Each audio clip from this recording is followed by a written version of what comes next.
नमस्कार दोस्तों, राजा भैया ब्राज़ील वाले में एक बार फिर से आप सभी का हार्दिक स्वागत है। दोस्तों अभी एक कमेंट आया था, बहुत इंपॉर्टेंट टॉपिक है, इस पे पहले भी वीडियो बना चुका हूँ। डिस्क्रिप्शन में लिंक है इस टॉपिक पे जो वीडियो बनाया था बहुत पहले। एक भाई हैं हमारे आदिल शहजाद, उनका भी 8 दिन पहले कमेंट आया था, भाई ब्राज़ील में मैरिज के लिए कौन सा डॉक्यूमेंट लगता है, वीडियो बनाओ। ठीक है, तो भाई बहुत सारे भाई हैं इंडिया, पाकिस्तान, हर जगह से, उन्होंने ब्राज़ील में गर्लफ्रेंड बना रखी है। मेरे पास ऐसे कुछ केस आए थे कि इंडियन लड़कियां हैं, उनके बॉयफ्रेंड हैं ब्राज़ील में। तो अगर किसी को ब्राज़ील में शादी करना है तो क्या डॉक्यूमेंट लगेंगे, है ना। हम तो फॉरेनर हैं, तो हमें क्या रिक्वायरमेंट्स होंगी वो उस पर हम बात करेंगे आज डिटेल में।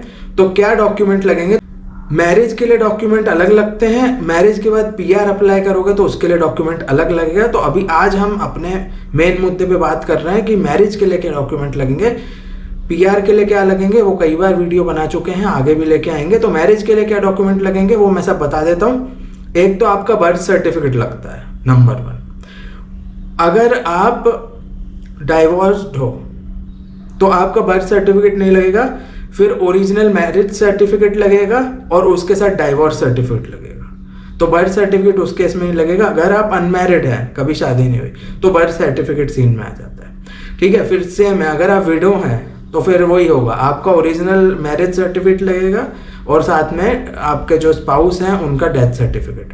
तो ये हो गया है बर्थ सर्टिफिकेट। उसके बाद second most important document, single status unmarried status certificate लगेगा। सिविल स्टेटस सर्टिफिकेट बोलते हैं उसको, कि आपका सिविल स्टेटस क्या है, आप मैरिड हैं अनमैरिड हैं। तो आपका जो अनमैरिड स्टेटस का सर्टिफिकेट लगेगा कि भाई मेरी कभी शादी नहीं हुई है ना, मैं सिंगल हूँ। इसका जनरली एफिडेविट बनता है। ओके, तो आप एफिडेविट बनवा सकते हो, बढ़िया, उसको वकील से, जो नोटरी होते हैं, नोटरी से एफिडेविट बनवा सकते हो। उसके बहुत सारे फॉर्मेट्स ऑनलाइन है। अनमैरिड स्टेटस एफिडेविट का फॉर्मेट है, तो ऑनलाइन आप ढूंढ के डाउनलोड कर सकते हो, उस पर एफिडेविट आप बढ़िया नोटरी से बनवा सकते हो। तो ये दूसरी रिक्वायरमेंट है, बहुत इंपॉर्टेंट। इसके बिना शादी नहीं होगी, वो बहुत ज़रूरी है कि आप मैरिड नहीं हो इंडिया में, पाकिस्तान में, ब्राज़ील में, कहीं भी दुनिया में। ठीक है, तीसरी रिक्वायरमेंट पासपोर्ट, वो तो कॉमन रिक्वायरमेंट है, फॉरेनर है हम, तो हमारा आइडेंटिटी प्रूफ क्या होगा, अगर हम ब्राज़ील जाएंगे तो हमारा पासपोर्ट होगा। तो पासपोर्ट तो हमारा ओरिजिनल ही रहता है, उसका कुछ टेंशन नहीं। पासपोर्ट आपका ओरिजिनल है, उसकी जेरोक्स भी चल जाती है। चौथी सबसे इंपॉर्टेंट चीज़, ये कोई नहीं बताएगा, एड्रेस प्रूफ लगता है। ठीक है, एड्रेस प्रूफ लगता है और मोस्टली हर जगह लगता है। एक बात हमेशा याद रखना, जहाँ शादी होती है वो कार्टोरियो जी रजिस्ट्रो सिविल 10 पेसोस होता है, सिविल रजिस्ट्री का कार्टोरियो होता है। उसमें वो लोग क्या करते हैं, वहीं बर्थ डेथ रजिस्ट्रेशन भी होता है, वहीं शादी भी रजिस्टर होती है। तो हर कार्टोरियो जो है ना, रजिस्ट्रो सिविल रजिस्ट्री का, वहाँ पे रिक्वायरमेंट्स अलग होती हैं। हो सकता है साओ पाउलो जाओ तो थोड़ी अलग रिक्वायरमेंट हो सकता है वहाँ एड्रेस प्रूफ ना मांगे। रियो में जाओ तो हो सकता है एड्रेस प्रूफ मांगे, ये चीज़ होती है। तो आपको जहाँ जा रहे हो, जिस सिटी में जा रहे हो, अपनी गर्लफ्रेंड या बॉयफ्रेंड से बोलना कि भाई कार्टोरियो में जाके डॉक्यूमेंट की लिस्ट ले लो, क्या लगती है शादी के लिए, है ना। तो वो बहुत आसान हो जाएगी, फिर हाँ आपको पता होगा ये। ठीक है, तो इसीलिए मैंने बताया, क्योंकि ये तो मेन डॉक्यूमेंट है इंपॉर्टेंट, ये लगने ही लगने हैं, लेकिन अगर कुछ कम ज़्यादा होगा तो वो लोग आपको बता देंगे। तो इसीलिए एडवांस में पूछ लेना, ताकि अच्छे से प्लानिंग कर लो। अब सवाल ये आता है, ये डॉक्यूमेंट हम लेके जाएंगे और शादी हो जाएगी? तो नहीं होगी। डॉक्यूमेंट आपके जो हैं ब्राज़ील में वैलिड नहीं है। तो डॉक्यूमेंट को ब्राज़ील में कैसे वैलिड करना है, बहुत इंपॉर्टेंट चीज़, अच्छे से सुन लेना। ये जितने भी डॉक्यूमेंट हैं आपके इंडिया के, है ना, पासपोर्ट को छोड़ के, पासपोर्ट तो ओरिजिनल ही है ना, उसका कोई शक नहीं है, उसको कोई ऑथेंटिकेशन नहीं चाहिए, वो तो ओरिजिनल रहता है। तो जितने भी डॉक्यूमेंट हैं, birth certificate, single status, unmarried status, ये जो 2 डॉक्यूमेंट हैं, इसको आपको अपोस्टाइल कराना पड़ेगा। तो अपोस्टाइल कैसे होता है, ये मिनिस्ट्री ऑफ एक्सटर्नल अफेयर करती है, पासपोर्ट ऑफिस भी करते हैं आजकल। तो अपोस्टाइल कैसे कराना है, ये प्रोसेस देख लेना। तो नंबर 1 अपोस्टाइल कराना पड़ेगा। फिर जब आप ब्राज़ील जाओगे तो उसको पोर्तुगीज में ट्रांसलेशन कराना पड़ेगा। अब बाई चांस आपका बर्थ सर्टिफिकेट हिंदी में है या मराठी में है तो क्या करोगे, ऐसा भी हो सकता है। तो ये कॉम्प्लिकेशन आ जाती है। तो अगर वो आपका बर्थ सर्टिफिकेट हिंदी, मराठी में है, पंजाबी में है ना, तो आप ये ट्राई करो कि इंग्लिश वर्जन निकाल लो। तो क्या होगा, इंग्लिश वर्जन पे फिर आप अपोस्टाइल करा लेना, इंग्लिश कॉपी निकाल लो उसकी। अगर वो पॉसिबल नहीं है तो फिर आपको हिंदी मराठी से इंग्लिश में ट्रांसलेशन करना पड़ेगा, फिर अपोस्टाइल होगा, फिर वो ब्राज़ील जाएगा, फिर वो इंग्लिश का पोर्तुगीज़ होगा। बहुत बड़ा कॉम्प्लिकेशन है ना। ठीक है, तो आपको क्या करना है कि इंग्लिश वाला हो उस पर अपोस्टाइल कराओ, ब्राज़ील लेके जाओ, उसको फिर ट्रांसलेट कराना पड़ेगा इंडियन डॉक्यूमेंट को विद अपोस्टाइल। वो अपोस्टाइल जो है वो भी ट्रांसलेट होगा। ओके, अपोस्टाइल का जो सर्टिफिकेट लगता है वो भी ट्रांसलेट होगा वर्ड टू वर्ड, फिर आपका ट्रांसलेटेड डॉक्यूमेंट होगा। ये भी वैलिड नहीं है शादी करने के लिए। इसके बाद एक और प्रोसेस है, जब ये आपका ट्रांसलेशन हो जाएगा इसका डॉक्यूमेंट का, तो ये ट्रांसलेशन आपको ले जाना पड़ेगा एक कार्टोरियो में। उस कार्टोरियो का नाम है कार्टोरियो दी रेजिस्ट्रो जी टिट्यूलोस y डॉक्यूमेंटोस। टाइटल्स एंड डॉक्यूमेंट्री रजिस्ट्रेशन का एक ऑफिस है, वहाँ ले जाना पड़ेगा। वो जो कार्टोरियो है टाइटल्स एंड डॉक्यूमेंट्स रजिस्ट्री, उसमें सिर्फ आपके डॉक्यूमेंट्स रजिस्टर होते हैं और वहाँ कोई काम नहीं होता, आपके सिर्फ डॉक्यूमेंट्स रजिस्टर होते हैं। तो अपोस्टाइल ब्राज़ील में जाके उसको पब्लिक ट्रांसलेटर से रजिस्टर्ड ट्रांसलेटर होना चाहिए। रजिस्टर्ड ट्रांसलेटर उनकी सील होती है, सिग्नेचर होता है, प्रॉपरली उसको ट्रांसलेट कराना पड़ेगा। स्वर्ण ट्रांसलेटर, ट्राडुसाउ जूरेमंतादा बोलते हैं उसको पोर्तुगीज में। तो स्वर्ण ट्रांसलेटर होता है, रजिस्टर होते हैं। रजिस्टर है, कैसे पता चलेगा? उसका रजिस्ट्रेशन नंबर होगा कि हाँ वो रियो डी जेनेरो में रजिस्टर्ड है ना, या ब्राज़ीलियन गवर्नमेंट से रजिस्टर है, तो उसका सील, रजिस्ट्रेशन नंबर, XYZ साहब, उनका नीचे रजिस्ट्रेशन नंबर, जैसे डॉक्टरों का होता है ना कि ये डॉक्टर का रजिस्ट्रेशन नंबर है, ऐसे ही सील होती है उनकी। तो वो सील लगाएंगे और साइन कर देंगे कि मैंने ट्रांसलेट किया है, ये पूरा वेरीफाई किया ट्रांसलेट। उसके बाद आपको वो टाइटल्स एंड डॉक्यूमेंट रजिस्ट्री के ऑफिस ले जाना पड़ेगा। वो लोग उसको रजिस्टर करेंगे, वो जो देंगे फिर रजिस्टर्ड करने के बाद सील वील लगा के उससे फिर शादी होगी। वो डॉक्यूमेंट कार्टोरियो में एक्सेप्ट होगा। तो ये थोड़ा सा कॉम्प्लेक्स है, तो आपको पहले से प्लानिंग करनी पड़ेगी अगर आप शादी करने का सोच रहे हैं ब्राज़ील में। तो अब ये सवाल आता है कि ब्राज़ील में दोबारा उसको रजिस्ट्रेशन क्यों कराना डॉक्यूमेंट को। तो देखो दोस्तों, ये जो कार्टोरियो है ना, रजिस्ट्रो जी टिट्यूलोस y डॉक्यूमेंटोस, टाइटल्स एंड डॉक्यूमेंट्री रजिस्ट्री, ये जो कार्टोरियो है ये गारंटी करता है कि ऑथेंटिसिटी, ठीक है, कि ये डॉक्यूमेंट असली है, जेन्युइन है, रियल है। ओके, तो डॉक्यूमेंट जो है वो ऑथेंटिसिटी उसकी अटेस्ट करता है ये कार्टोरियो। तो जो रजिस्ट्रार होता है वो गारंटी देता है कि ये जो डॉक्यूमेंट है ये लीगल है, वैलिड है और लीगल सिक्योरिटी है, इसमें ओरिजिनल है, सब डेट, हर चीज़ वो लोग उसकी रजिस्टर करते हैं, कहाँ से इमिट हुआ है, किसने दिया है ना, कौन से अथॉरिटी से इशू हुआ है। तो ये सब चीज़ें हैं, तो ये करवाना ही पड़ता है ब्राज़ील में अगर आपको कोई डॉक्यूमेंट यूज़ करना है बाहर का। तो शादी के लिए कंपलसरी है। एड्रेस प्रूफ आपका इजीली ब्राज़ील में हो जाएगा।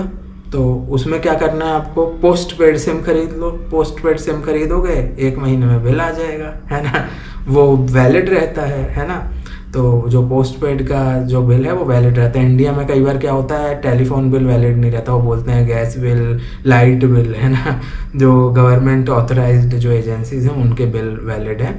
ऐसा नहीं है, वहाँ पे ये भी बिल चलता है कि कोरियर से जो पोस्ट है, पोस्ट से आप तक वो बिल पहुँचा, मतलब बंदा वहीं रहता है, तो वो वैलिड रहता है। पोस्ट पेड अगर आप सिम कार्ड ले लेंगे तो इंटरनेट कनेक्शन ले लो, ये सबसे ईजी है, सिम कार्ड ले लेना पोस्ट पेड, तो आपका एड्रेस प्रूफ आ जाएगा।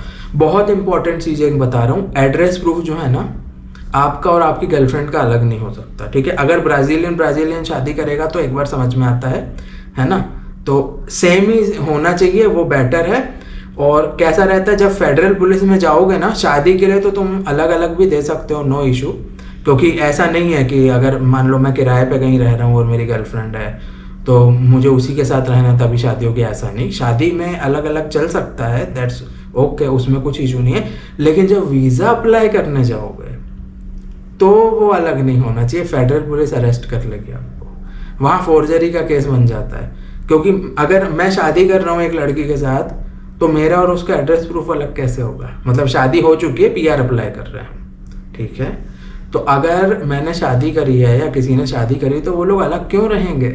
फिर उसमें ये जाता है कि ये जो है फाल्सिफिकेशन है, ये फोर्जरी है सिर्फ पीआर लेने के लिए, कि मेरा अलग है, मैं अलग रह रहा हूँ, उसका अलग है, हम दोनों बस शादी कर लिए और पीआर अप्लाई कर रहे हैं।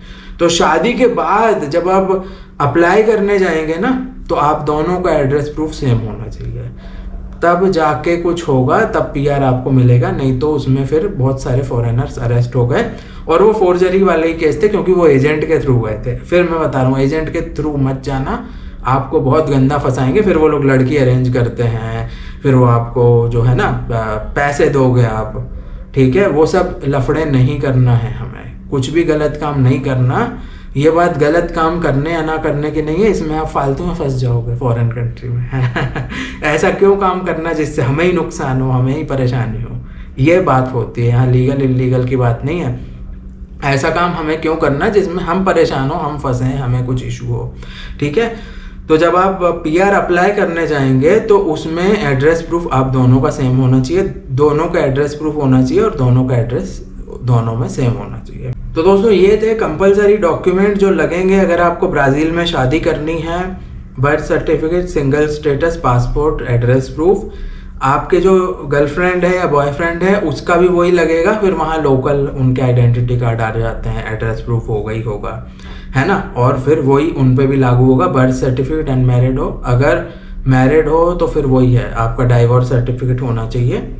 उनको सिंगल स्टेटस नहीं लगेगा फिर क्योंकि कैसा होता है ब्राज़ील में, जब ब्राज़ीलियन शादी करते हैं ना, तो उनका ओरिजिनल बर्थ सर्टिफिकेट जमा होता है और उसी के पीछे वो लोग मैरिज सर्टिफिकेट उनको दे देते हैं। तो ये ऐसा कुछ है सिस्टम।